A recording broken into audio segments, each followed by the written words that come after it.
गांव की बहन में। फूलमती काकी, अंजलि दीदी के लिए शहर से फोन आया है, जल्दी से भेजो दुकान पे, नहीं तो फोन कट जाएगा। हाँ हाँ बेटा, अभी भेजती हूँ।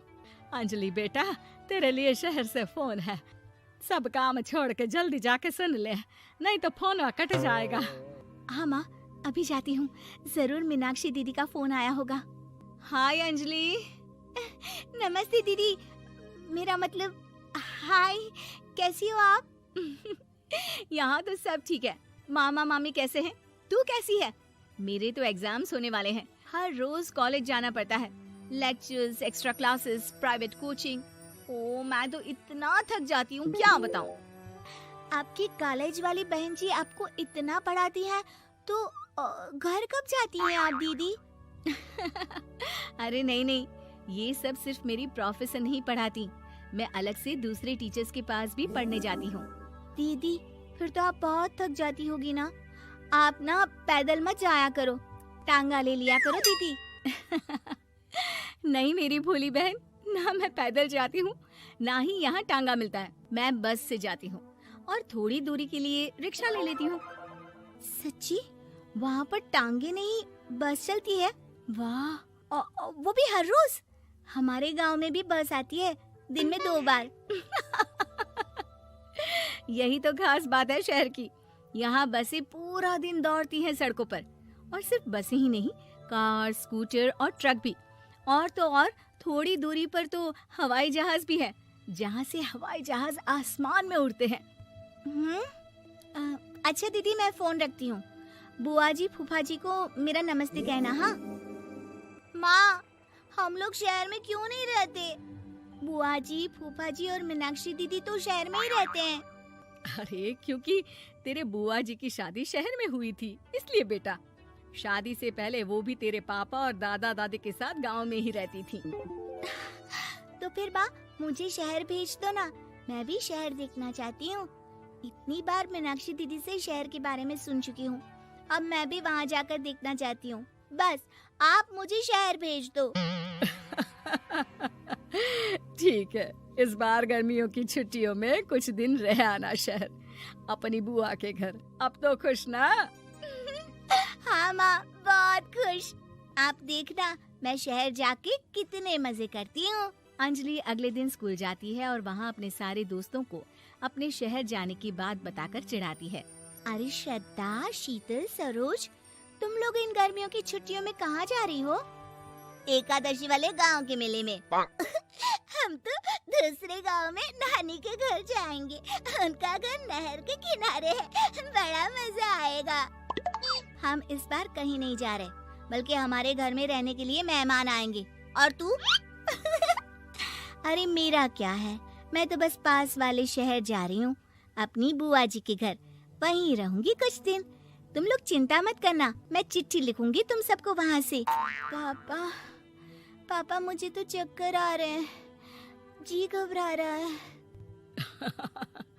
बेटा शहर आने की जिद भी तो तूने ही की थी, अब पहली बार बस में चढ़ी है तो यही होना था, भुगतो अब। अरे मामा जी, अंजलि, आप लोग आने से पहले बता तो देते, मैं लेने आ जाती बस स्टैंड तक।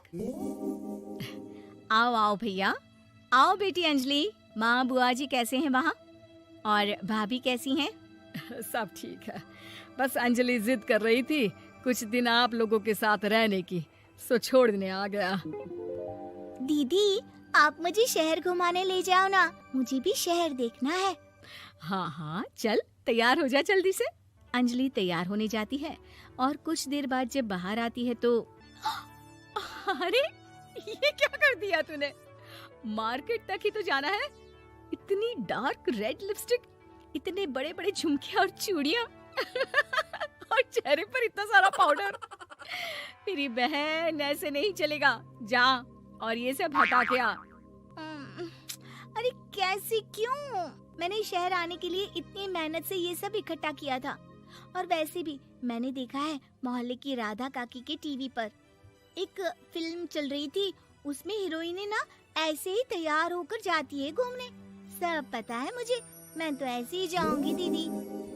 अंजलि शहर की चकाचौंध को देखकर बहुत हैरान और खुश होती है। ऊंची ऊंची इमारतें, सड़क पर दौड़ती गाड़ियाँ, बड़ी बड़ी दुकानें, उसकी एक्साइटमेंट का ठिकाना नहीं था। दीदी, ये छोटा सा कमरा सड़क के किनारे क्यों रखा है? इसमें कौन रहता होगा?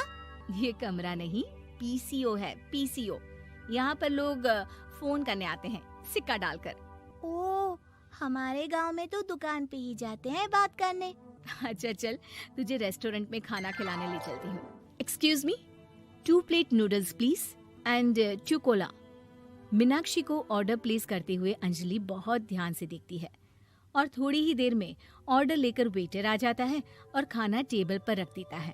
अरे, ये लंबी लंबी सेवइयाँ खाते कैसे हैं दीदी?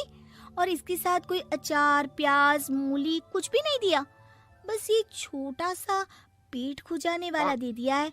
गांव में तो छोटे छोटे चावल ही होते हैं जो कि हाथ से ही खा लेती हूँ। अब इसे कैसे खाऊं दीदी? एक्सक्यूज मी, एक चम्मच प्लीज, और लिटिल प्याज और अचार और मूली और एक गिलास मट्ठा, वो बाद में। हाँ, अब ये सब सुनकर आसपास बैठे लोगों को हंसी आ जाती है। मीनाक्षी भी अपनी हंसी किसी तरह रोकने की कोशिश करती है और वेटर मुस्कुराता हुआ वहाँ से चला जाता है। अंजलि समझ नहीं पाती कि सब किस बात पर हंस रहे थे, लेकिन वो छिप जाती है। दीदी, मुझे लगता है कि मुझे इन सेवइयों को ऐसे ही खा लेना चाहिए, इसी पेट खुजाने वाले कांटे के साथ। एक काम कर, तू मुझे खाते देख, जैसे मैं खाऊं तो भी वैसे ही खा ले। ठीक है दीदी। अंजलि खाते खाते नूडल्स में सिरका ज्यादा डाल देती है, फिर ऊपर से नमक दानी से खेलते हुए काफी नमक भी अनजाने में छिड़क लेती है। अरे, ये क्या क्या खा लिया? अरे हाय हाय, कितना कड़वा है। पानी, पानी, ये काला शरबत ही पी लेती हूँ। और जल्दबाजी में अंजलि जल्दी जल्दी कोला पी लेती है, जिससे उसके नाक में झंझनाहट होती है। दीदी, मुझे ले चलो यहाँ से। मैं ये सब शहरी खाना नहीं खा सकती। अब शर्म के मारे मीनाक्षी अपनी बहन को वापस घर ले जाती है और कहती है कि देख अंजलि, माना कि शहर और गांव एक दूसरे से बहुत अलग है, लेकिन इसका मतलब ये नहीं कि हमेशा शहर ही बेहतर हो और उस वजह से हमें वो सब करना पड़े जो हम नहीं कर सकते। शहर में सहूलतें तो हैं ही, पर चुनौतियां भी हैं। हम जहाँ भी रहें, हमें कभी अपने आप को कम या ज्यादा नहीं समझना चाहिए। और किसी भी नई जगह में ढलने में समय लगता है, उसके लिए तुम्हें दूसरों की नकल करने की कोई जरूरत नहीं है। बेटा, घूम लिया शहर या अभी और घूमना है? नहीं पापा, मैं अपनी गलती समझ गई हूँ। आप गांव ही ले चलिए मुझे।